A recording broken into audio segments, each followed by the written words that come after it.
folks. Welcome to another edition of Friday Night Fanfiction. I'm your host, Shin Tiger Curl, that dude in the straw hat.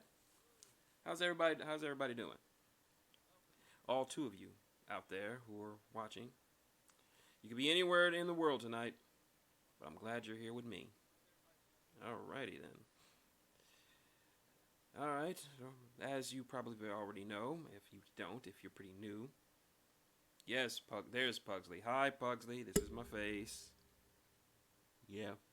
Sorry if the lighting's a little off. I don't exactly have the best lighting for doing streams anymore. But anyway, like I said, this is my stream.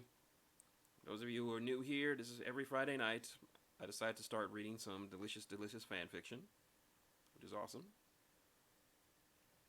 Oh, that's okay, Pugsley. It's great that you're here at all. So thank you. All right. I'm just going to wait for a little bit until everyone filters in.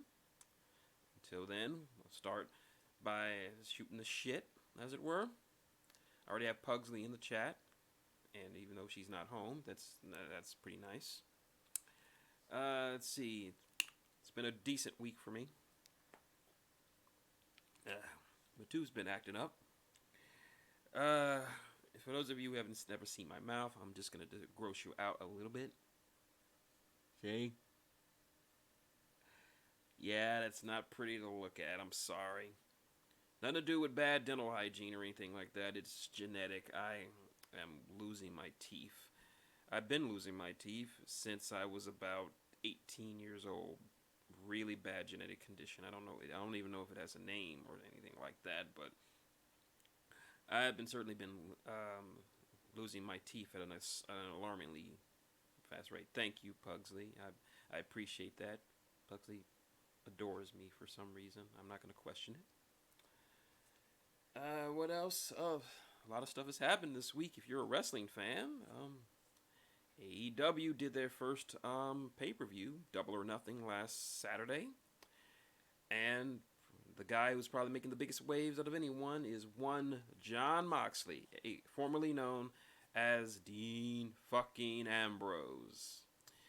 And there's also that little interview he did on the Chris Jericho podcast, Talk is Jericho, where he pretty much laid out everything that has happened to him since for the last year or so for him. If you're interested, go ahead and check that out. It's an amazing little interview, so I appreciate if you do that. Raw was kind of ass. SmackDown was only better because I had friends to watch it with. What else is happening? Oh, tomorrow night, NXT TakeOver 25, the 25th NXT TakeOver. It's an anniversary show. Main event is going to be good, so I'm going to be watching that. I hope you guys will be watching it too. All right. Decided to, like I said, Pugsley thought it would be a good idea to show my face. I don't know why, but she likes it. I'm not complaining.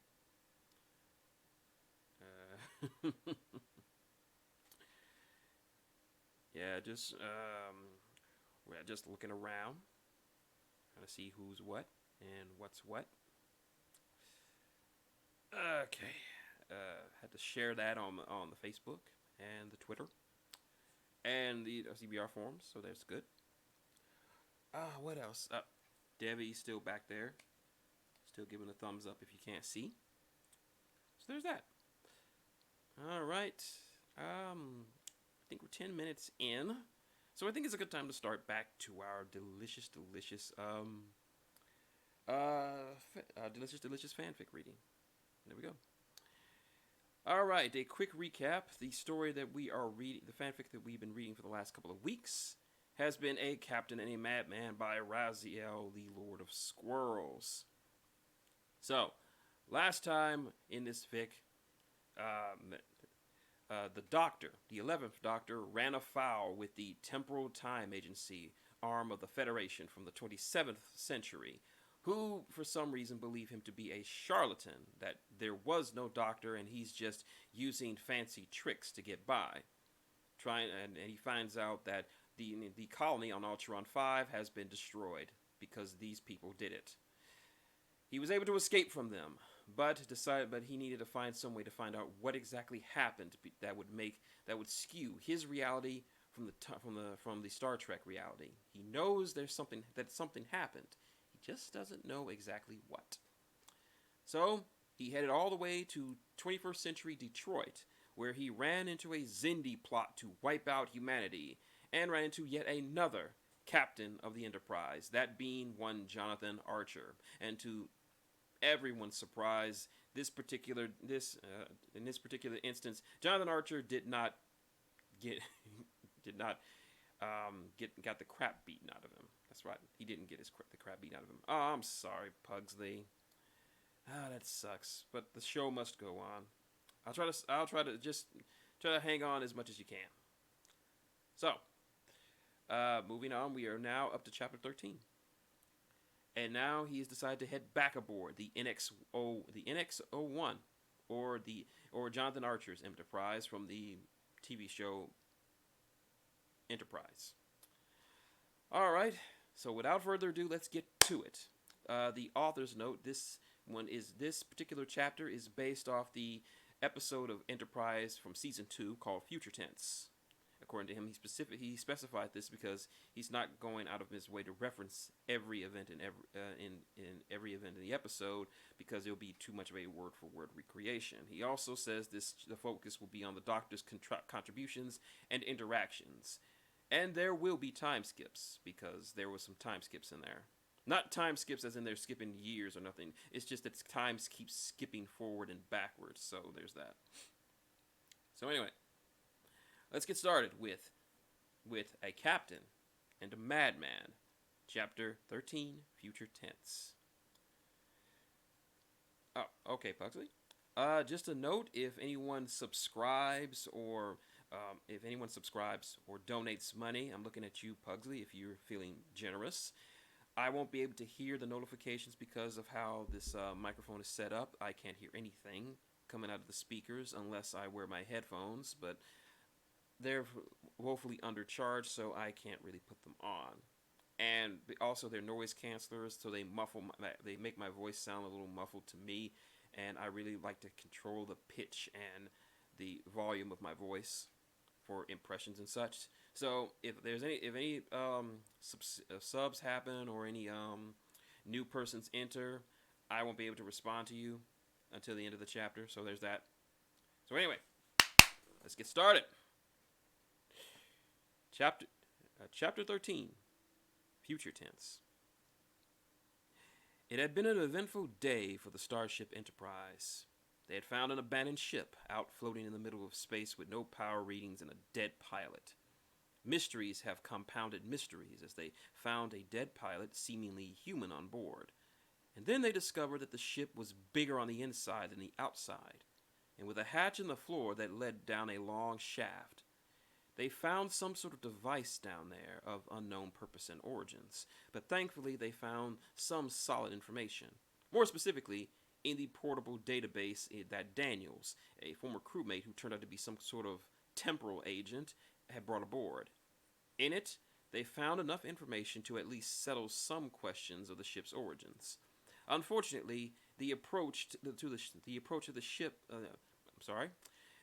an unidentified ship was swinging things right back into complicated. 25,000 kilometers in closing, Travis report. I'm sorry. 25,000 kilometers in closing, Travis reported from the helm as Archer and T'Pol stepped from the turbolift, his fingers dancing across the console. Frowning, Archer turned to his first officer as she studied the readings from one of the stations. T'Pol. The vessel is Tholian, she announced, glancing up. They're extremely xenophobic. The High Command has limited contact with them. Captain, it's unusual for Tholians to travel this far from their system. I'm getting unusual energy readings, Reed reported as he gave the console a sharp beep, indicating with near incredulity in his face. It's awfully warm inside that ship. More than 200 degrees. They are believed to be a non-humanoid species, T'Pol explained rather inadequately. Head bowing, Archer considered it for a moment before making a decision. Open a channel. Slowly pacing forward, he waited until Hoshi hailed the ship before speaking. "This is Captain Jonathan Archer of the Starship." He was interrupted by a series of squeaks, squeals, clicks, and hisses, each drawing a wince from the bridge crew. A moment later, a translated voice piped into the speakers. "Jonathan Archer, please establish communication." Is there something we can do for you?" Archer asked. More clicks, whistles, and then, "We were sent to retrieve the vessel."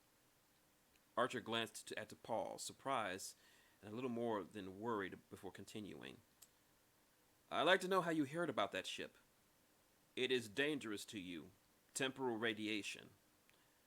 "Thanks for the warning," Archer replied slowly. "But we can't give it to you." Another squeal, untranslated. And then the bridge shuddered, the entire ship rocking briefly. "They have locked onto us with a tractor beam," Paul reported. "We're losing speed," Mayweather added, a little less calmly. "Hull plating," Archer instructed, turning towards Reed. "Arm the aft torpedoes." The beams interfering with our targeting scanners," Reed reported grimly, shaking his head. "Release us!" Archer snapped, before trying to keep the anxiety from his voice as he paced the bridge slowly, approaching his chair. "Or I'll destroy the ship in our launch bay." There was no response, no reaction. "Did you hear me?" Archer barked. The ship shuddered again, more softly, as the Tholian ship released the tractor beam. A moment later, the ship broke its pursuit, sending off one last message of clicks, whirls, and that went untranslated. Frowning, Archer glanced at Hoshi, who was working at the console to no avail. "What'd he say?" Archer asked. "I don't know," Hoshi replied slowly, almost reluctantly. "But I don't think he was paying you a compliment." Settling in his chair slowly, Archer sighed, jaw setting as he murmured, "I wonder if there's anyone else who thinks they can have a claim on that ship." "And arrived!" The doctor shifted towards the exit, then paused before turning back to his console. "I should have put her in stealth this time around. Trying to be slightly more subtle this time, and shouldn't be gone before this time." He had parked the TARDIS, now invisible and silent, in the same launch bay as the time ship occupied. The report on the entire incident that he had extracted from the relatively stolen database had done wonders to help him craft his strategy, but there were still curious gaps in it. For example, the report had mentioned that a dead pilot had been found inside the ship, but there's no medical report on it, no autopsy details, only that an examination had been performed. So where was the report? There were similarly scant details on the composition of the time ship itself.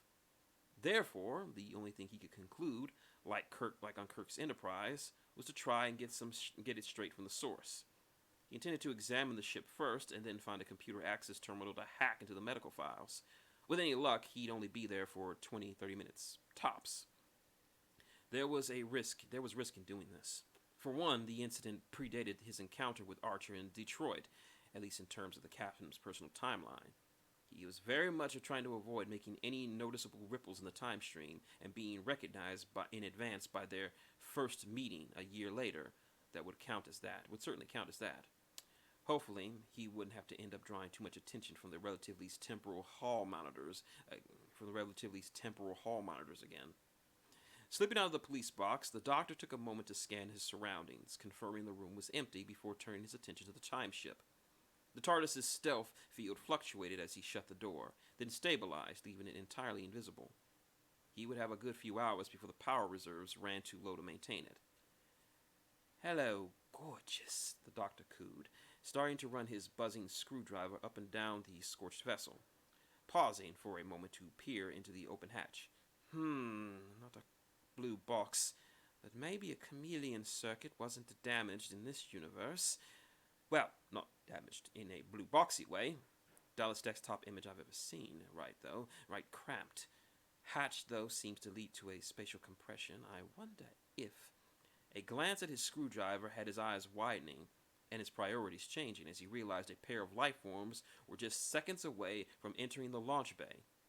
Without enough time to get back into the cloaked TARDIS, the doctor did the only thing he could do that he thought was reasonable. He slipped behind the time ship, pressed up against the curved surface, and holding his breath as he heard one of the hatches pop open. Footsteps clopped across the metal plane a moment later, a British and American voice carrying on some sort of conversation. Now, if I had a chance to see the past, I'd jump at it. I always wanted to meet a Stegosaurus, the American was saying. He'd probably make a quick meal of you. The Stegosaurus was an herbivore. There was something scratching and squealing of metal on metal. I know if I could travel back in time, I'd know exactly what year I'd pick. 1588. Oh no, the doctor muttered under his breath. Rubbish here, that. Too much dust. What happened in 1588, the American was asking. England defeated the Spanish Armada. I'm sure someone named Reed had a lot to do with that. There was a loud snap as if something was being pulled from the hull of the time ship, and then the doctor felt a strange, peculiar sort of lurch deep in the pit of his stomach. His eyes repeatedly blinked. By the time he regained his equilibrium, he realized that the very same conversation he had heard had just seemed to be repeating itself. Now, if I had a chance to see the past, I'd jump at it, the American, of course. I always wanted to meet a Stegosaurus. He'd probably make a quick meal of you.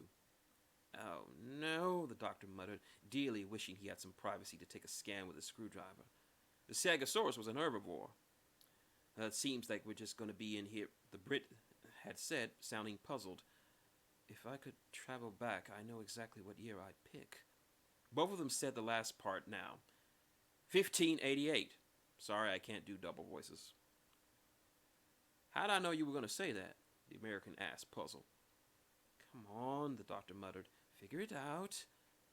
I think we've been spending too much time together, the Brit finally replied, and both chuckled. Oh, you stupid sodding! Once more the snap of the plating being pulled off, and once more. Now, if I had a chance to see the past, I'd jump at it. For the love of, the doctor groaned.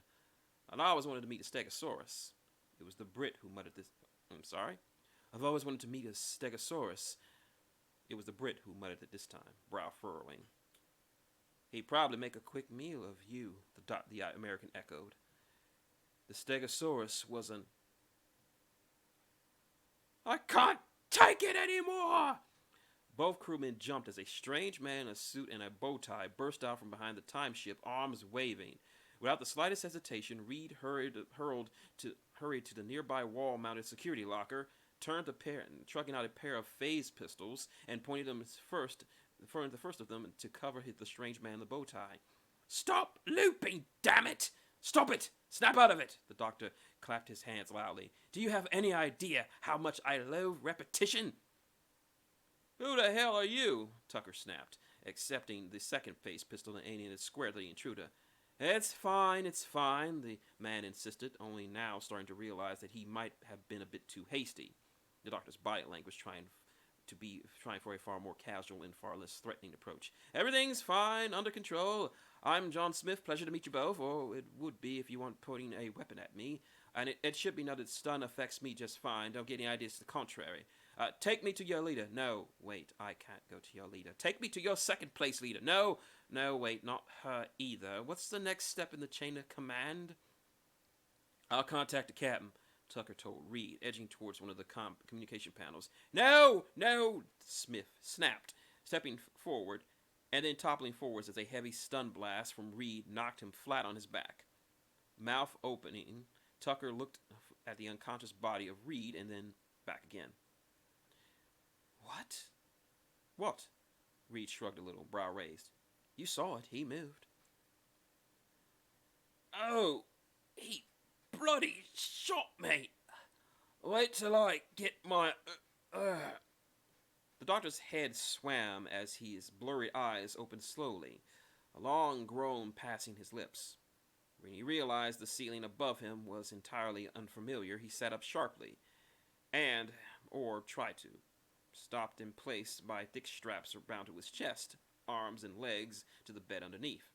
Squirming, heart-pounding, he glanced around in a near panic, grunting as he strained against the straps to no avail. The sound seemed to draw the attention of the room's occupants, however, as the privacy curtain was pulled away a moment later, revealing half a dozen people.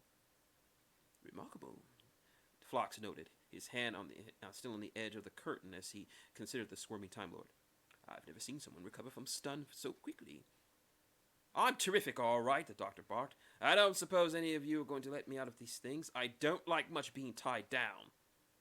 Two more faces drew near his bedside, and a sizable lump in the form of the doctor's throat when he realized they were the two faces he would have sorely liked to avoid. Not only was the first not only was the first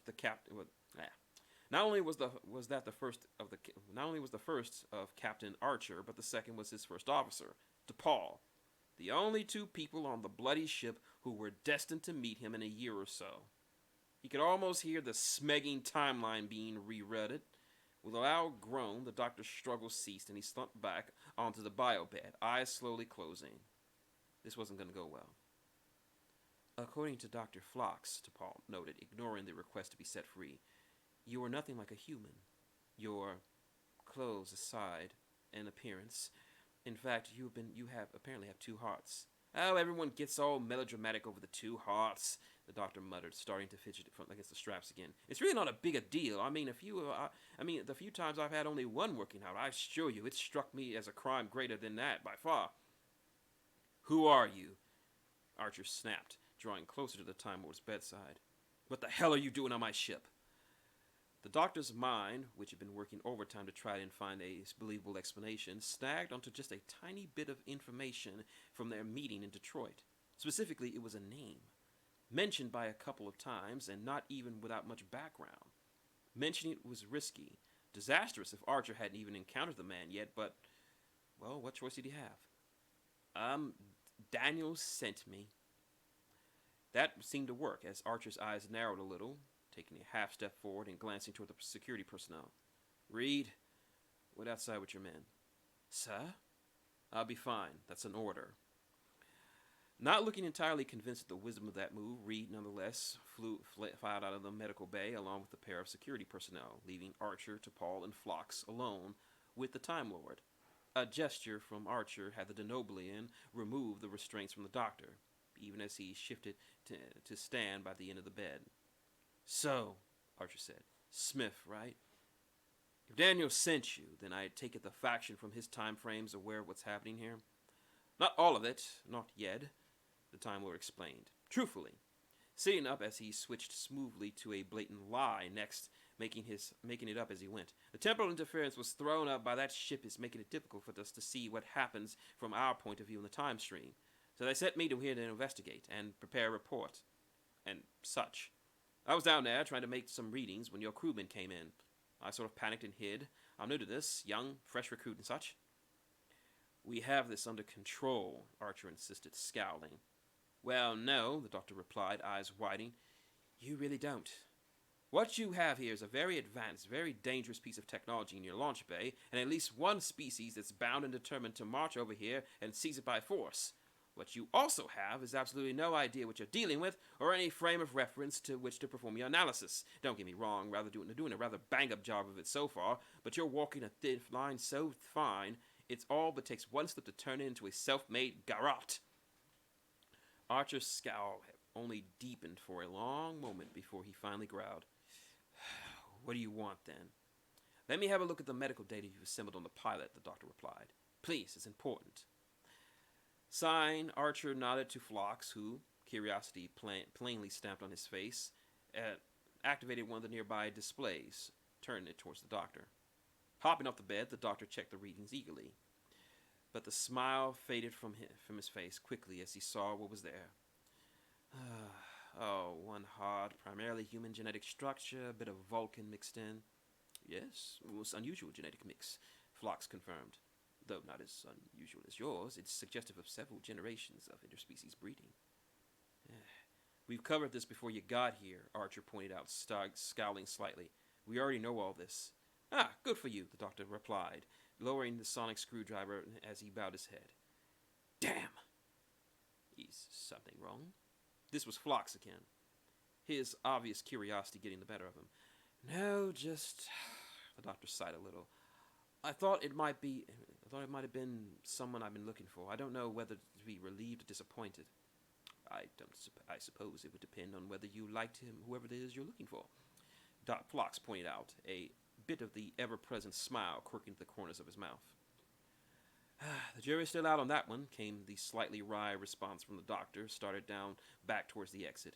In any case, I suppose there's not much I can do about it. You seem to have things well in hand. I'm sure my associates will collect their property soon enough. I really should be getting going to my report. As the medical base doors hissed open, the Time Lord felt two pairs of strong hands grip him on the upper arms, pushing him back with a stumble. Or not, the doctor muttered. Stains nice, friendly bunch. Captain, T'Pol said quietly, eyeing the stranger with nothing short of outright suspicion. Considering the ship has already been boarded twice over this vessel's presence, I believe it would be advisable that we destroy it. The unknown radiation it's emitting could prove harmful to our systems. Destroy it? The doctor exclaimed before Archer could even make his own protest, eyes wide as he pulled away from the security guards, leaning towards the incredibly irritable T'Pol. That is a terrible idea! Destroying a multi-dimensional, spatially compressed vessel? Are you insane?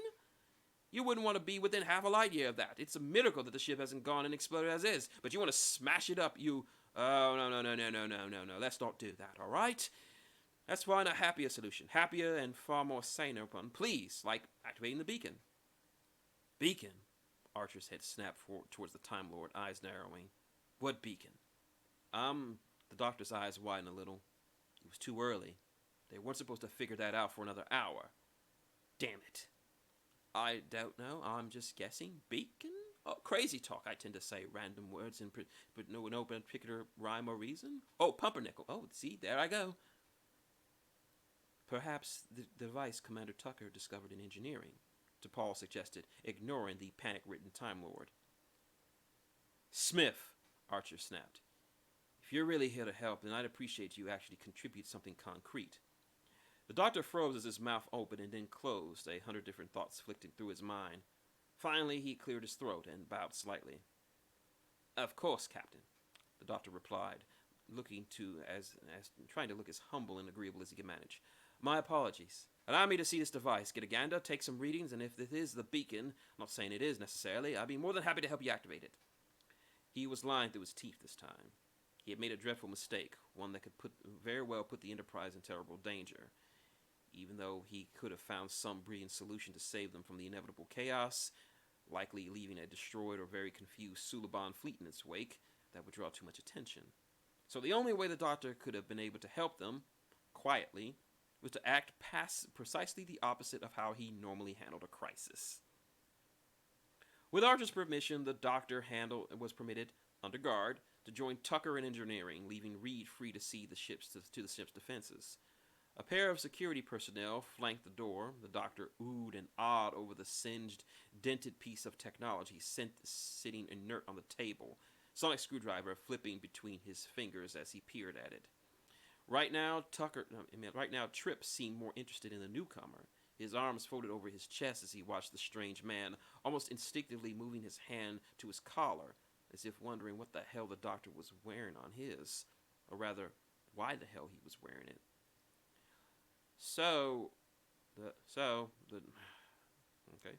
Trip's mouth twitched a little before he finally caved in. You're really a time traveler? Well, yeah, the doctor replied, humming something to himself as he passed the sonic over the device.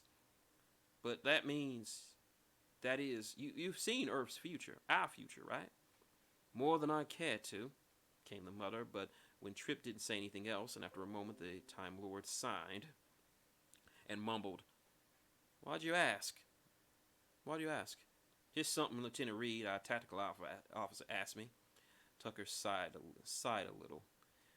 Not too long before you showed up, that is. We were talking about whether we'd want to know about the future if we had the chance. Ah, philosophy, the doctor replied idly. Arms crossed over his chest, he glanced towards the chief engineer before taking another scan with the device in his sonic screwdriver. What's your verdict? Well, I told him I wouldn't, Trip replied, shrugging. And I mean it. Mostly because it's not when it comes to my personal future. But I gotta ask, with the Klingons, the Suliban, and all that has happened during our voyages, I sometimes wish if things were going to turn out all right for us. Humans, I mean. Earth. The doctor replied, distracted by his readings as he said, Yeah, they'll turn out fine, especially eventually. In less than a century, mankind will found a utopia society that will extend across the cosmos, bring peace and stability to countless worlds, and represent a beacon of light for all civilizations. Bumps in the road, of course, even after it's founded, but things will continue to get better for hundreds of years. Tripp's mouth opened, and then closed, and then opened again. Finally, he managed, great, but wouldn't telling me all this, put the timeline at risk? Nope. Just, nope. How'd you figure? Oh, simple, the doctor muttered, not even looking out from his readouts. If you tell anyone that you've heard about me, if that knowledge falls into the wrong ears, then history as you know it will be irrevocably altered, and the lovely utopian society you lot have in the future might as well be replaced with unending pain and suffering for your entire race, followed quickly by a mass extinction. There was a pause. Well, Tucker muttered, looking a little horrified. When you put it that way, I guess I'll keep from running my mouth. I know, the doctor replied, cheerfully giving a brotherly pat on the back before focusing on the problem at hand. Now, what we have here is a temporal beacon which, when activated, sends a signal to a specific point in time and space, alerting whoever owns it that something has gone wibbly. Tucker's nose wrinkled a little. Wibbly? Wrong, the doctor clarified. Anyway, giving the beacon a poke with his finger, the doctor continued. This is actually a tremendously efficient system, based on the laws of temporal analysis, indicate that if you were capable of interdimensional transport, are shielded from the effects of the changes in the timeline, and are aware of the specific time and place of an important event, then you would essentially have all the time in the world to accomplish it. After all we have to do is activate the beacon, and within moments, they'll be able to lock onto the beacon, and within a lock their property, which should be tagged, I'm hoping. All right, Tucker replied, burls lifting as he drew a deep breath, letting a whoosh from his mouth. So how do we get it working? The doctor shook his head. Oh, not a clue. Tripp stared at him for a good minute and a half, obviously waiting to see if the doctor was going to explain why. Instead, the doctor's attention actually wandered, as he seemed to be far more interested in the humming warp reactor in the center of the room. Finally, Tripp spoke up again. I thought you told the captain that you knew all sorts of this stuff like the back of your hand. Well, I do, came the slightly indignant reply. But, and I don't mean to be catty, your technology is woefully underdeveloped at this point. At least last time I did a major project, I had the benefit of a replicator. What's a replicator? Tripp interjected. Unending pain and suffering, the doctor reiterated loudly. Right, forget I asked. My point is, the doctor sighed, is that I've already had 14 ideas on how to accomplish this task, all brilliant, all certain to succeed, but tossed them aside when I realized I didn't have the necessary equipment. And that building sets equipment from scratch would take far, far too long to accomplish. Tripp felt silent as the doctor continued to poke idly at the device, occasionally running his screwdriver across it, but otherwise looking more like a tourist than a proper engineer.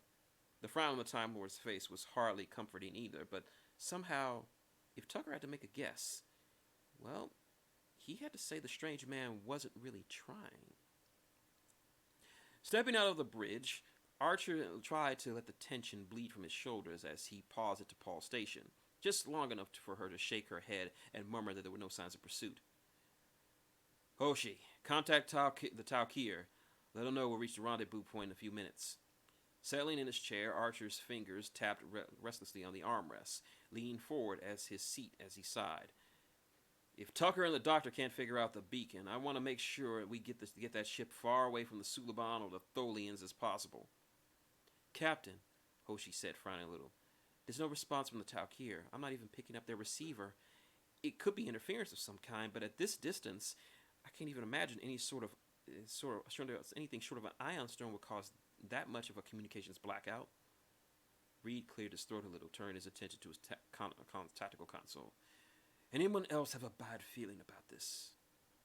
Since this started, the captain muttered, then tapped the communications command on his chair. Archer to engineering. Tripp, how's it going down there? You honestly call these composite materials? The doctor's voice could be heard babbling in the background, his words not directed at Archer. Honestly, it's a miracle you lot achieved faster than light travel in the first. Captain, Tripp finally came through, more than a little irritated, sleeping through his voice. We need some more time to puzzle this out. We're having trouble getting an interface set up. It's a bit tricky meddling with one of our energy cells with this technology. Tucker's voice lifted a little, as if he was calling to someone across engineering. And some people are dragging us down by whining constantly about it. It's not whining when I'm constantly telling you this is a terrible, terrible excuse for a particle converter. Archer sighed a little, rubbing his face as he muttered, as calmly as he could. How much longer do you think?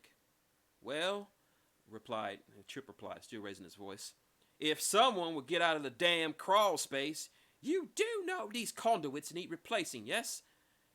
Then I'm hoping it'll just be a couple of hours, Captain. Captain, T'Pol interjected, a hint of concern creeping in her voice. Several Suliban vessels are approaching. They'll be within range in 5 minutes.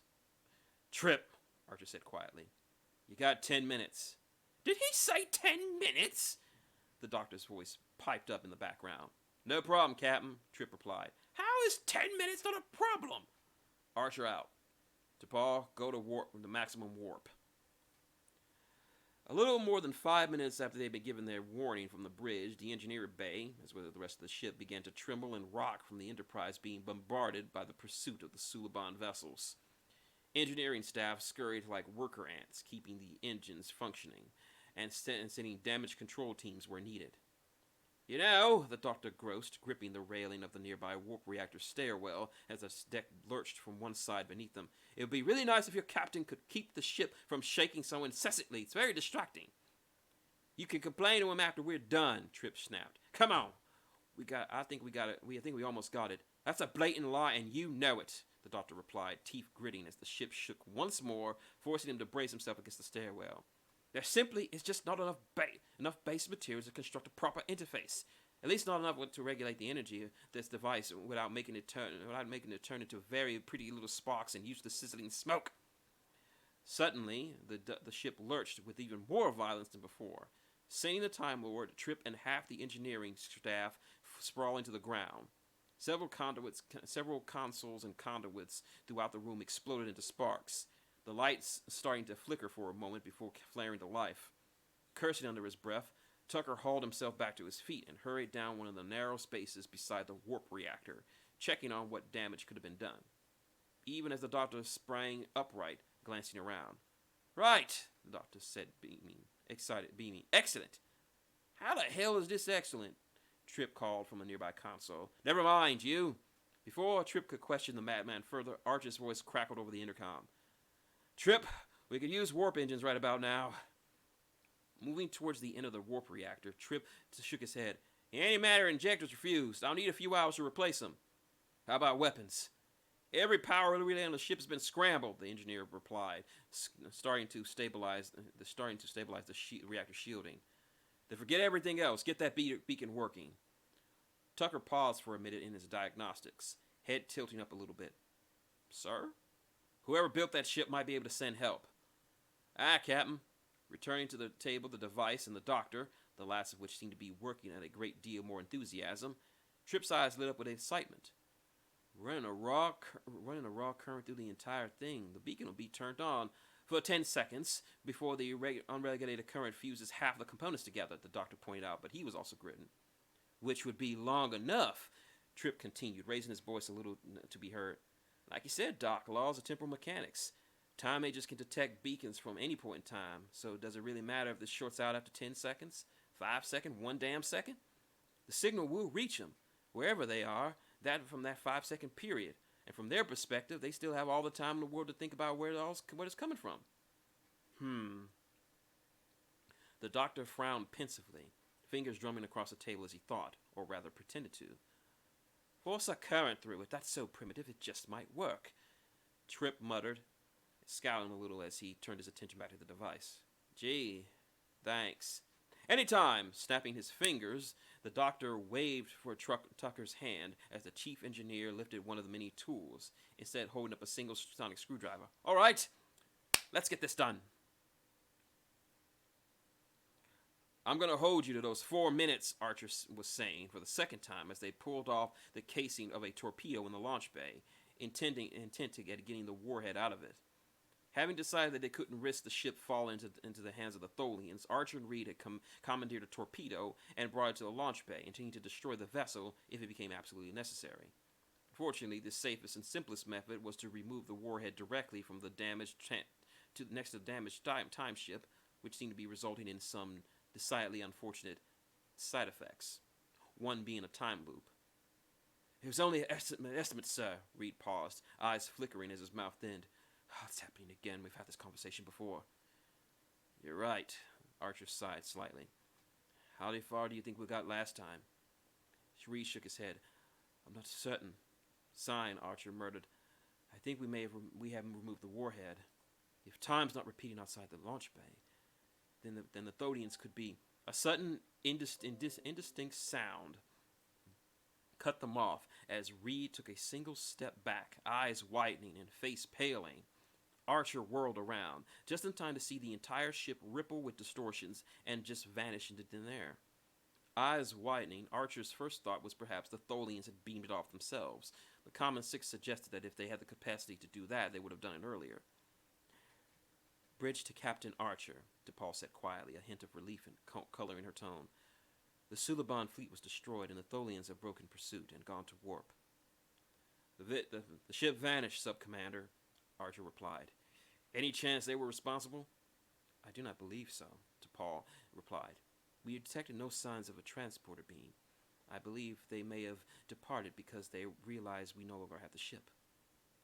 Fortunately, they're not the type to hold a grudge, Reed muttered under his breath, drawing a wan smile from the captain. Thanks, DePaul. Drawing in a deep breath and letting out a whoosh of air, Archer gestured at the torpedo, silently instructing Reed to return it. Try to contact the Talkir, offer whatever help we can, and have Phlox prepare for potential casualties. I'm going to stop in engineering, make sure we have that beacon to thank for whatever just happened. Aye, Captain. Less than 5 minutes after that, the last Tholian ship had gone to warp. The doctor had announced quite urgently that it was time that he went on his way, now rather than later. Trip would have been more than happy to see him go, as he muttered. A very testy report to the captain made between gritted teeth as he indicated. Given to Paul was coordinating aid aboard the Tarkir and was still in denial of the very concept of time travel in the first place, Archer ended up being the only one who escorted the doctor to the turbolift. Stepping in together, the doctor quietly asked if he be brought back to the launch bay, and though Archer didn't want to ask specifically why, he kept the questions to himself. So, the Time Lord said after a few minutes of silence, think your crew will miss me? Well, Archer replied, Tripp's made it very clear that he never wants to see you in engineering again, ever. He said it's like being a tour guide with an ADD-addled 10-year-old on a sugar high. I hope that made sense. Well, what can I say? The doctor replied, not seeming to be bothered by the comparison. I'll express myself. You ended up complaining and distracting him without providing one bit of useful idea or contributing to the effort. Tucker's convinced he would have gotten it done faster without your help. Archer paused for a moment before he glanced at the Time Lord. You were stalling him deliberately, weren't you? The doctor's head snapped around in surprise, and he instinctively opened his mouth to protest, and then just grinned ruefully. Well, maybe a little. Well, everything worked out, so I don't want to look a gift horse in the mouth. But why? Well, the doctor replied, frowning at his watch, the Suliban would have wiped you out regardless of whether or not the time ship was sent back. So it wouldn't have been wise to activate that beacon before the Tholians had dealt with them. That's exactly what happened during the incident report, but my arrival in this time stream sped things up a little more than anticipated in terms of your work on the beacon. I was concerned he'd had finished it too soon, and I couldn't be certain that you'd believe it would be the wiser to wait till activating, so I stalled. Let things work them out for themselves. You should congratulate your Commander Tucker for his idea, exactly what I would have done. Next time, Archer growled a little, though he couldn't muster any genuine anger. Clue me in on what's going on. No promises. A bit of a smile crossed Archer's face at that, albeit reluctantly, as he's shaking his head. Are you sure you don't want to stay for dinner? The captain asked, perhaps for the third time as they reached the proper deck, stepping out of the turbolift and making their way toward the launch bay. Chef's told me he's preparing something special to celebrate surviving 2 hostile fleets in a time paradox. And really, we owe you at least that much for your help, such as it was. Besides, our reason for being out here is mean Lou life, and you qualify. Well, I would, the doctor replied, clearing his throat as he glanced at his watch again. But I really should be going. I mean, just look at the time. Archer narrowed his eyes a little at that. You're a time traveler. Why would that bother you? All was essentially lost. He doubted there was any way the captain wouldn't report the incident. For that matter, he fully expected it would alter his own personal timeline, adjusting the circumstances of his meeting with Archer in the first place. And a change like that was bound to draw notice. He was actually quite shocked that he hadn't been accosted yet, but wasn't about to hang around to tempt fate. I don't mean Tom in such silly measurements as planetary spin cycle, the Time Lord protested, subconsciously accelerating towards the launch bay. I mean as in a designated events. Lunchtime, cricket time, tea time, unnecessarily risky danger time, one of my favorites, second only to cricket time. In that case, my watch tells me very clearly that we have just reached the departure to reach the departure of the Enterprise before anything goes wrong time, which is somewhat less favored, but as always considered myself very punctual, except when I'm late for, and I don't want to go, and oh dear. As they exited the launch bay, two things became apparent. First, the TARDIS was there, or the TARDIS wasn't cloaked any longer, sitting there in all of its blue boxy glory. Second was the man who stood beside the time machine, not trying to touch it or get in, just waiting. The uniform this man wore was entirely unfamiliar, seeming to be some one-piece suit at that. All at once was the purest black that ever shined as it shimmered with 1,000 colors. Every other feature of this man, from the receding hairline to the average height and girth, said nothing but the most ordinary of things.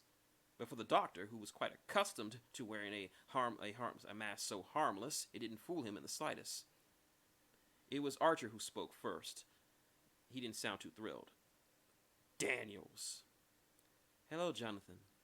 Daniels smiled, just a little, but then lifted the curved weapon, wincing. Sorry.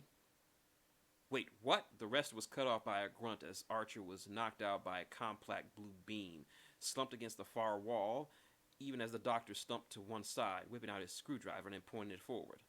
Another man in a similar uniform stepped out from behind the TARDIS, his own weapon raised, but Daniels made a sharp gesture with a free hand, instructing the second time the agent to stand down.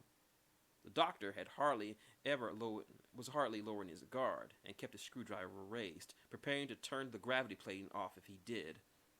Daniels didn't make any further hostile moves, however.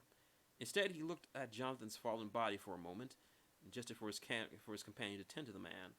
Then he turned his attention to the Time Lord. Doctor, could I have a word? And that is the chapter. Yes. Oh, it was so interesting. Yes, we have the doctor had a nice little had a nice messy encounter with the original Enterprise crew, and now and things played out as they did. And now he has to deal with Daniels. It certainly is going to be interesting from here on out. Good water. All right. We still got one person watching, but that's okay. We're just going to keep on going. Got some messages on the Facebook. I've got...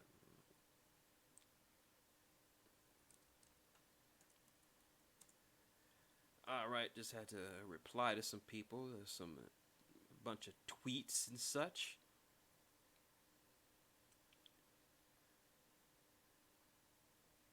All right. Oh, that's my tweets from my friends Matty J and TWK. I have to get back at them for some stuff. There you go. All right. I say let's move on to the next chapter. All right, load up. Chapter 14, Daniels. Wait, what? What did you... The doctor's mouth opened, then closed as he looked up from Daniels to the unconscious Archer. Are you completely mad? I thought you two were on the same side. The other man was kneeling beside Archer's fallen body, pressing a scanner over the captain's head before pressing a small round device to his temple. "Relax," Daniels reported, fitting the weapon into his belt before folding his arms behind his back, voice quietly cheerful. "It's a neurosuppressor. I just stunned him. And Simmons will modify his memory a little bit. Nothing serious. Just blurring the details of your face, removing any memory of your ship's appearance. We'll be doing the same with DePaul when she's off duty. This is the simplest way to prevent any significant alteration of the timeline due to your visit predating the Detroit incident. Far simpler than wiping out the crew's memory of an encounter, at least. With any luck, it'll be enough to keep the Relatively off your trail. Could we speak inside?" "Oh, inside," the doctor drawled. "Like you lot haven't tried to pull that one before. I wouldn't... how do I know you're not just here to drag me back into a detention cell?" "Well," Daniel said, blinking, if we intended to make an aggressive move, I probably would have shot you too." Sighing and narrowing his eyes a little, the doctor hesitated, obviously considering making a dash for the blue box in front of him. Finally, however, he marched towards the TARDIS with narrowed eyes. His hand lifted and fingers snapped sharply, the doors flying open as he slipped inside, leaving a slightly startled Daniels to follow in his wake. As he stepped into the TARDIS, rather unceremoniously leaving the captain of the NX Enterprise behind on the launch bay with his mind-wiping medic, the Time Lord kept a half eye on Daniels, expecting him to pull some sort of scanner out of his admittedly non-existent pockets at any moment. "Snapping your fingers," Daniels muttered, actually looking surprised as he shut the doors behind them. "Doesn't that seem like a poor security measure?" "Not when it only works if I do it," the doctor replied airily, quickly changing the subject as he hopped up the stairs to the TARDIS console. "So, Daniels, like multiple Daniels. There's a time paradox joke if I've ever heard one. Not, I presume, from the Relativity, not unless there's some intership bickering going on there." "No," Daniels replied, shaking his head as he wandered about the control room looking for a moment, eyes wide like a little kid. "I come from the 31st century, not the 29th. Actually, I'm the reason they didn't find you here already, or in Detroit for that matter.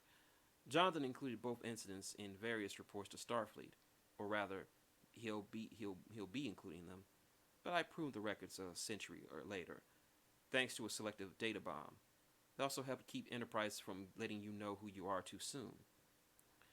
The doctor's mouth opened and closed and then opened again. And then he just laughed, a helpless little giggle. Something about having one faction trying to drag him in for questioning, only to be stopped by a potentially same faction later down the time stream, struck him as ludicrously droll. Daniels, for his part, didn't seem to mind the laughter, instead oogling at the control console as he waited for his host to finish. "Well, I just wish you hadn't pruned the ship's doctor's autopsy report," the doctor finally scuffled, jabbing a finger at him. "The only reason I'm here in the first place is that relatively Starfleet didn't know when or where the ship came from or who took it back. I had thought..." "I know," the Daniels replied, sounding sympathetic. "I'm sorry, but it was decided that we should talk." "Should we now?" The Time Lord's eyes narrowed just a little. "Why would you hide from me in the 29th century anyway? It was only yesterday that your great-great-uncle 5 times removed or whatever was interrogating me for dashing out in my box, minding my own business and occasionally everyone else's business." Daniels winced a little at that, leaning back against the railing as he held his hands up. It was clear that he was trying to find just the right words to get his point across, and something about his mildly nervous appearance took the edge off the doctor's ire. At least until he realized the entire appearance was probably crafted for just that reason. And then he just felt even more annoyed. "We've gathered information on you since then," Daniels finally explained, "about your first encounter with Picard's Enterprise.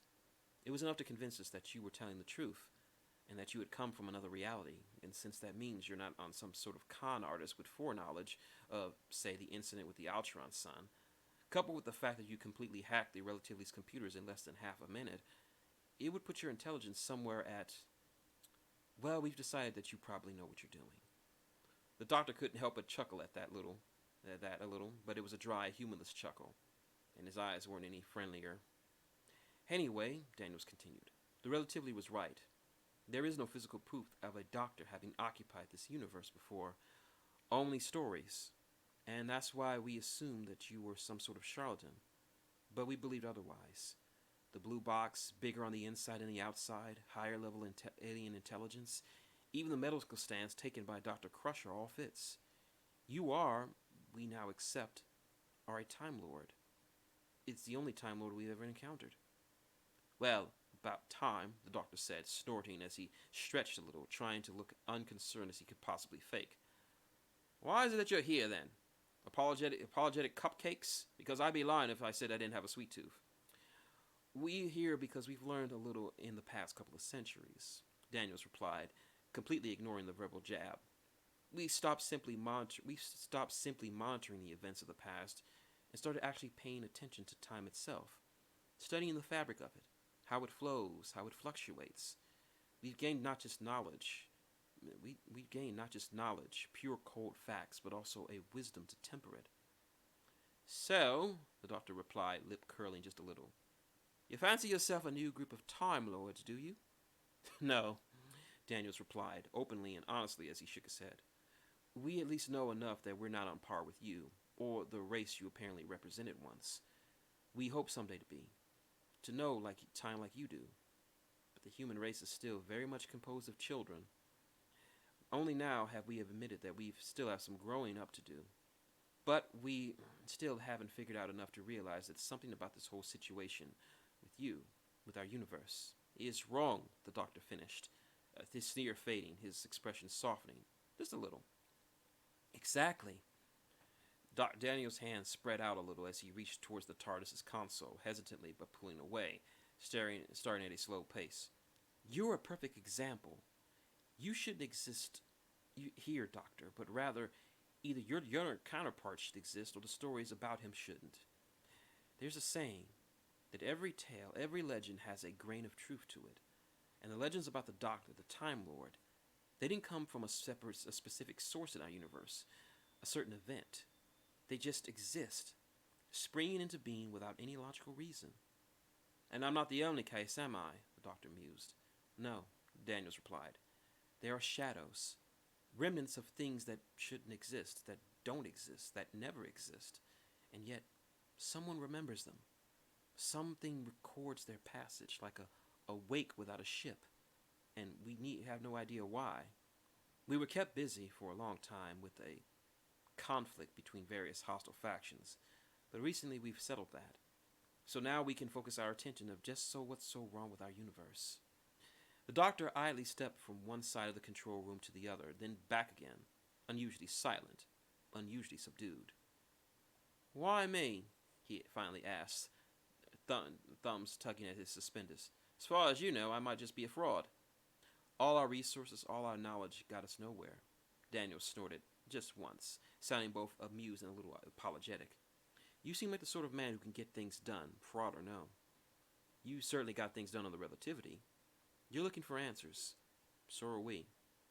And, the doctor mused, I presume you want me to share them, should I find them? What do you offer in exchange? Protection, Daniels explained. We'll do everything in our power to keep your movements hidden. But you have to understand, if you make any major changes to the timeline during your travels, anything that ripples down to the 29th century, the Starfleet of that time period will send operatives to catch you. Now, records, reports, logs, we can keep those from reaching the 29th century. Cut off the paper trail, so to speak. But if you're reckless and they find you, you're on your own. We can't directly interfere with our own past actions, not without complicating the timeline to the point of a paradox. Right, don't rock the boat over much, the doctor muttered, sighing softly as he waved his hands idly. Understood. Go on then, back to the ivory tower with you, we're done here. The time operative head bowed as he moved slowly past the Time Lord, descending the steps as he stood just below the raised platform. A hand to his ear as he spoke quietly for just a moment, seeming to empty air. Then he turned back to the doctor, with just a hint of sadness in his eyes. The doctor, for his part, lowered his gaze and becoming interested in his own shoes. Good luck, Doctor, Daniel said, and he seemed to mean it. I hope that you find what you're looking for. And with that, and when the Time Lord looked up again, the operative was gone. The control room was silent for moments, and then minutes, and then hours as the doctor stood in the same place, the same posture, his arms folded across his chest and head tilted down. Not, not a muscle moved. His eyes scarcely even blinked as he seemed to fall into himself, tears of frustration and dejection beating in his eyes. But moment by moment, his gaze began to harden, his jaw began to tighten, and when he turned towards the console, he honestly didn't know what to do or where to go now. So, hearts heavy, the doctor returned to the one place he never thought he'd go again. The same planet at the beginning of time. No sun, no moons, and yet inexorably both heat and air. It had been disconcerting, though, when the doctor had traveled here in the company Picard, but it was far worse on his own. The moment he stepped outside, the doctor could all but feel the emptiness pressing in around him, the undeniable fact that there was absolutely nothing out there.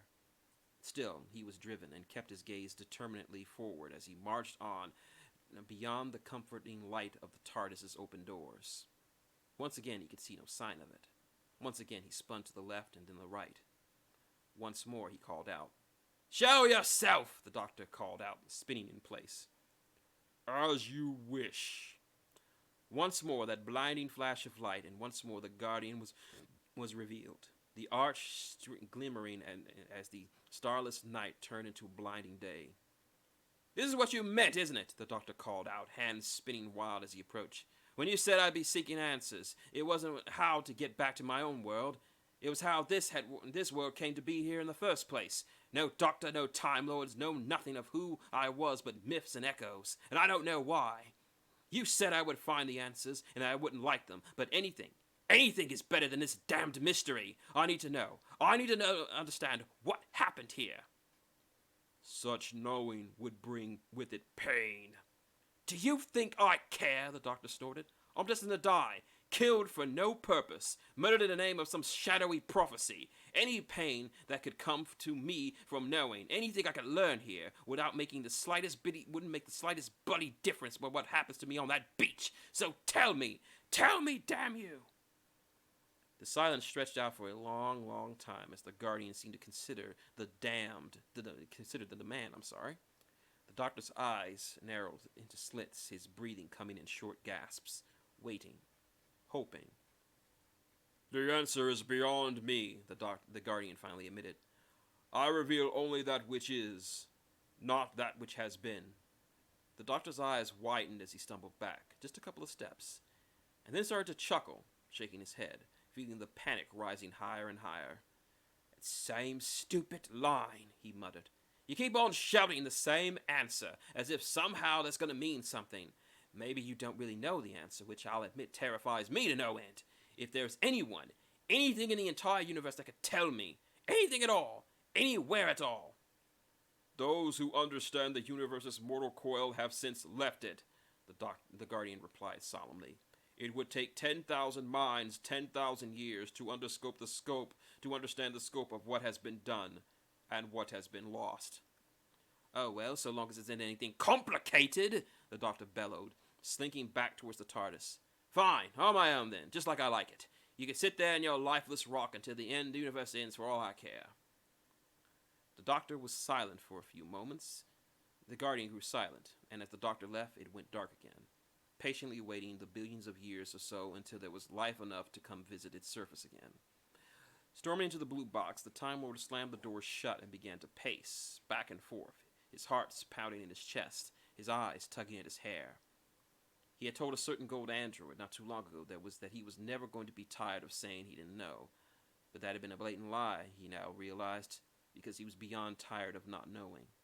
He was sick of having the answers so far away, of having even the means to get those answers beyond his reach.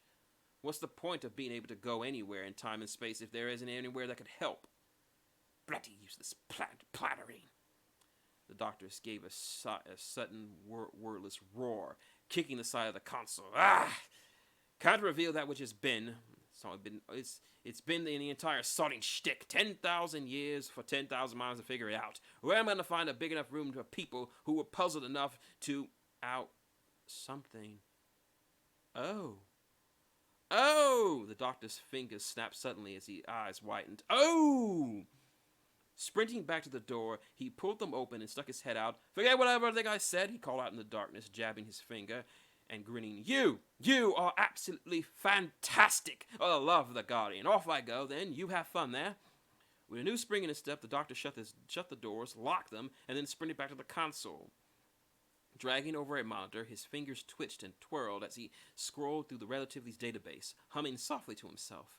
He had an inkling of ideas just as he wanted, but truth be told, he didn't have enough specifics to get away with it, and it was going to be far too dangerous to simply rely on his usual brand of make it up as he went along. It's time to find some help, and to fulfill a promise he made. And if he was going to keep from drawing too much notice, he'd have to find the perfect point of entry. And there it was. His eyes lit up as the incident report flitted across the screen. A delighted grin crossed his face. But as he read the specifics, the grin faded bit by bit, until the smile was altogether gone. In its place was simple, pure determination, as he entered the coordinates.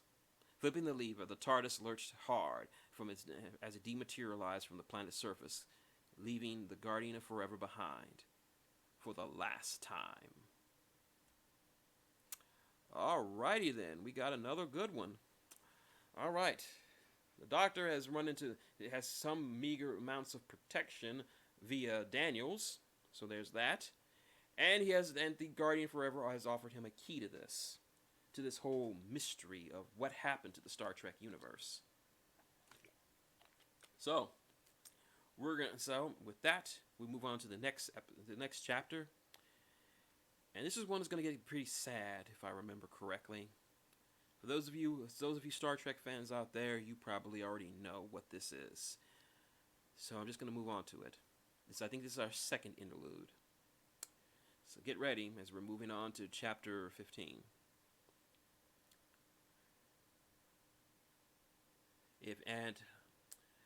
And I'll just tell you up front, if you watched Star Trek Generations, I think you can kind of guess where this is going. Soren's mad plan had failed. The desperate Ella Loren killed in the explosion of his own missile. The solar system was saved. Millions of lives spared annihilation from their own sun. But at what cost? Picard's limbs ached as he scurried down the rocky incline, deeper into the canyon, not daring to hope, but not wanting to admit what likely transpired. Kirk had succeeded. He knew that much. Had gotten to the remote, to Soren's platform, had made the victory possible, but the sound of what followed, the crumbling of stone and screeching metal. Picard hadn't seen what happened, been far too focused on preventing the launch of the missile to witness it. And that lack of sight had given him hope. After all, Kirk had already thwarted death outright, survived seemingly impossible odds by coming back after being lost on the Enterprise B, years and parsecs from this lifeless rock. Every hopeful thought in Jean-Luc's mind prayed that Kirk had leapt free somehow, or ridden the catwalk down to the bottom, perhaps thrown himself onto a higher ledge before it finished its plunge. But when Picard saw the twisted catwalk at the bottom of the canyon and a glimpse of the white uniform beneath it, those hopes died. Picard still hurried forward, tugging at a piece of metal debris and peering inside, and finding Kirk, bloodied, broken, but still alive, pinned beneath the bulk of the catwalk. The former captain of the Enterprise was still conscious, still aware of his surroundings, and when he saw Picard looking down at him, he blinked dazedly. "Did we do it?"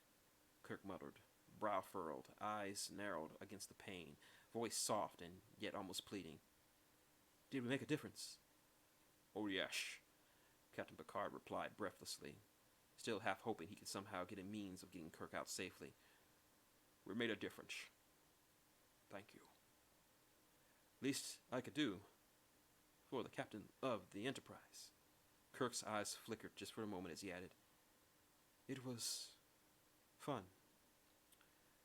Kirk's head turned a little, smiling at Picard as if sharing some private joke. But Picard couldn't quite bring himself to smile back. And then the smile faded bit by bit. The expression that replaced him was a quiet mix of awe and fear.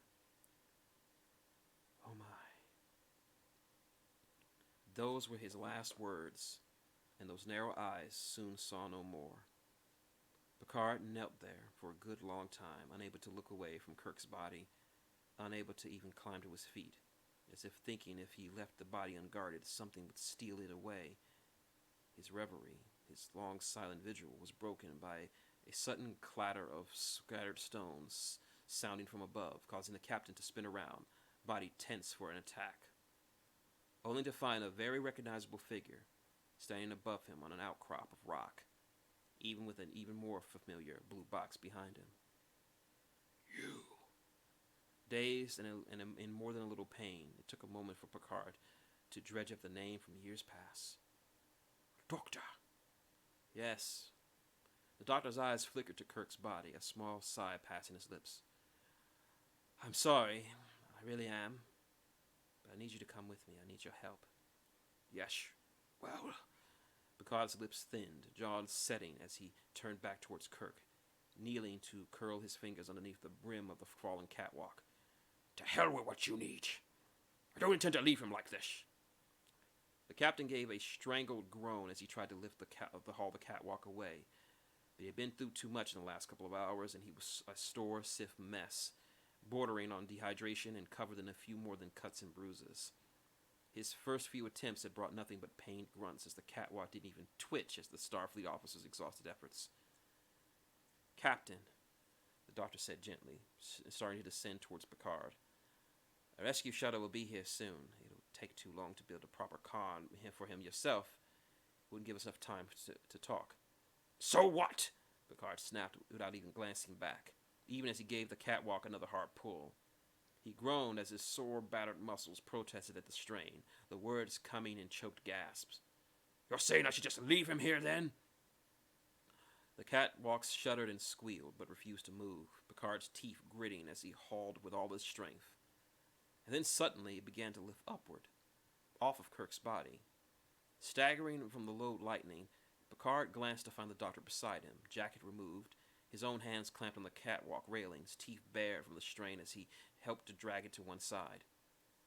I'm not saying, I'm asking, the doctor corrected gently as they settled it down. And Picard was a little more than surprised to see tears beating in the Time Lord's eyes. I'm asking you to let me help you. With both of them working together, they didn't take long to bring Kirk's body somewhere a little more appropriate, and built a cairn of stones around it. The doctor had spoken quietly throughout, telling him of the fate of Picard's Enterprise, but assuring them that most of the crew had survived from the saucer section's crash. Both were covered in dust and bruises by the time they had finished. The doctor settled on a rock to catch his breath. The sun was beginning to dip below the horizon as Kirk's body settled. The sun began to set, to dip across the horizon as Picard set Kirk's Starfleet emblem on top of the cairn, stepping away and taking a moment of silence before the fallen officer. Finally, Picard drew a slow breath, glancing at the doctor. Thank you. It was the least I could do, the doctor replied quietly, his eyes still on the cairn. I don't like to be in anyone's debt. Picard couldn't help but notice that the look in the Time Lord's face as he stared at it, suggesting some sort of familiarity. I take it you met him. Once, the doctor sighed heavily, dusting his hands off as he climbed to his feet, retrieving his jacket. Long time ago, at least from his perspective. It was only a brief meeting, a single conversation. But it was enough to give me an idea of why they tell so many stories about him. He caught me on his ship, red-handed, and in the end chose to release me on the word of his first officer, nothing else. Good man. One listens to their friends. I doubt he would have remembered me, at least not as anything but a brief, frustrating curiosity. It's a feeling I can relate to, Picard replied numbly, and the doctor gave a snort in reply, the tiniest of smiles. I deserve that, I imagine.